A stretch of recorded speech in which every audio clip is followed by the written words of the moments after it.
As we get stuck into the first leg of the quaddie at Royal Randwick this weekend, and the first segment, the right to drive handicap over the mile, SEDANZER, this flying Waterhouse filly, Rachel King in a bit of form as well, and Lee McGorry, another apprentice on a pretty big high. He's riding Shutterland, so it's a good start to the quaddie here. Yeah, serious horses. Rachel King riding a serious filly, isn't she? She's a fantastic horse, hitting the line every single start, and she can quicken as well, which will make all the difference on this dry track over 1,600 metres at Randwick on Saturday. Benchmark 84 to kick off the quaddie, 1,600 metres like we said. We think there'll be a fair tempo in the first leg. The rail's back to the true. We haven't raced there for a long time, have we, Stu? So hopefully it'll be a fair bias. No excuses if it's not. Across to the three key factors to kick us off. Distance, the famous Royal Randwick Mile, has to be a key factor. Position and run big fields throughout the quaddie. You need to get the gun run and scope. A few horses on the rise, including the favourite. Okay, we're excited to get back to Randwick. As we said this weekend, let's have a look how the market shapes up for this first leg of the quaddie. And there's that flying filly SEDANZER. On top, $3.30. Dreamforce, good win last start, $4. Have a look at this. They're the only two under $10. Magical Lease down from the provincials for this. But Mike, punters here, they've got to decide. Is SEDANZER, Dreamforce? It looks like a two-horse race here. Yeah, two-horse race. We'll look at two replays. Let's have a crack at looking at those two favourites and see which one we like. Starting with the short price favourite SEDANZER. We talked about Rachel King loves this horse. We love this horse as well. Red coming to the outside. Look, a little bit unbalanced on the turn, wasn't she? Took a while to balance up. There wasn't that much tempo in the race, but she quickened, she hit the line. She's a great horse, isn't she, Stu? She was unbalanced, you said. You've picked that up. Waterhouse horses. Look, this one is going really well. A couple, though, recently, not so well. Yeah, the end of the spring, a couple of horses gone pop, haven't they? Kibetz Del Vaca and others, so you hope she can hold her form, but she was second up here. She hit the line. She's third up on Saturday.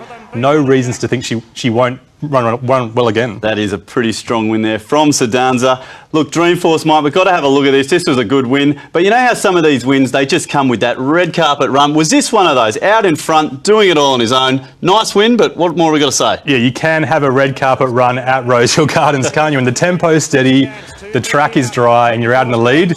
Things can go your way, and that's exactly what happened for Dreamforce this day. The two other favourites chasing him behind came off good wet track Randwick wins, and we were a bit concerned about them going to a dry Rosehill track. They didn't run that well. They ran okay in second and third, but the dry tracker won. He had the red carpet.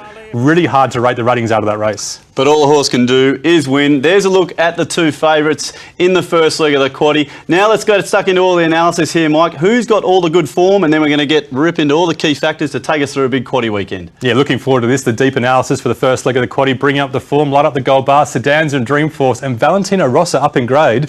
All three get gold bars for form. As the race gets started, now let's have a look at the key factors. The first of these is the distance for the mile. Yeah, wondering about 1,600 metres for this horse. Don't worry about her at all. Beat Interlocutor last time. Loves the 1,600 metres. And as we get on to the next key factors, position in run as we round the turn. Yeah, the favourite can go forward. She gets a decent position to run, drawn towards the inside. Shadalard, Zorcan and Cosmic Engine. Inside barriers will help their chances. A lot of gold there, but the favourite SEDANZER out on top as we look at scope. Who's got the most scope to improve into this? Well, she's already in front and she's the horse with scope. We saw that recent replay. She won easily. She's got a margin on them. The ratings are okay. The scope is even better. She's on the improve. So it's SEDANZER across the line there. Dreamforce, not so much love in the key factors. A few in behind. Time to have a bet here, Mike. We've got two favourites, as we said. Seems like a lot of love here for SEDANZER. As we bring up the market, $3.30. Look, couple of lengths in front there.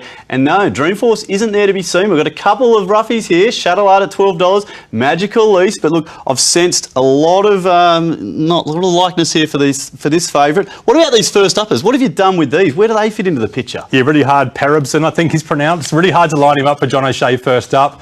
He's a fantastic horse that could surprise, but from that wide barrier, it's hard to love him. It's easy to love SEDANZER. Third up, 1,600 metres. Gay Waterhouse, keep her going for us. She can quicken, she can finish off, and she's the best bet. And we'll put Waller's first up at the stayer, who's won 3 from 4.